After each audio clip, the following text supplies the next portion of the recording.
What does the James Webb Space Telescope have to do with the world's largest centrifuge? We're here at NASA's Goddard Space Flight Center in Greenbelt, Maryland, to find out. Hi, Bill. Hi, Mary.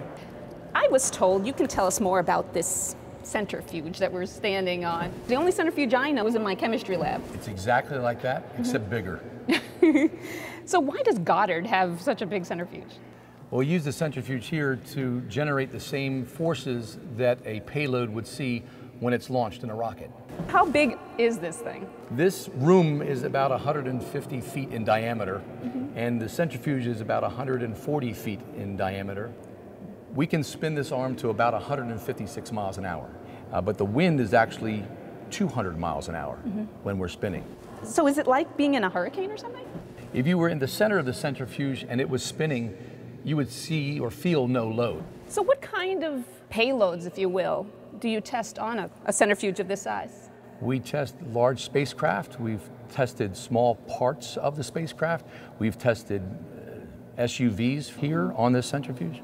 Well, thank you so much for introducing us to the world's largest centrifuge, and we're going to talk to somebody else to find out how JWST is using this. So Eric, you guys are using this centrifuge to test pieces of the James Webb Space Telescope? That's right. We have our ISIM structure up here. It's the structure that holds all the science instruments on the James Webb Space Telescope.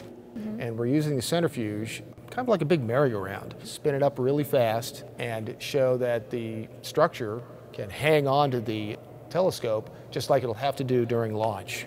We're going to test to 7 Gs to show that it can hold on to the rocket. 7 Gs, is it like we are 7 times heavier than we are? That's exactly what it is. 7 times the Earth's gravity.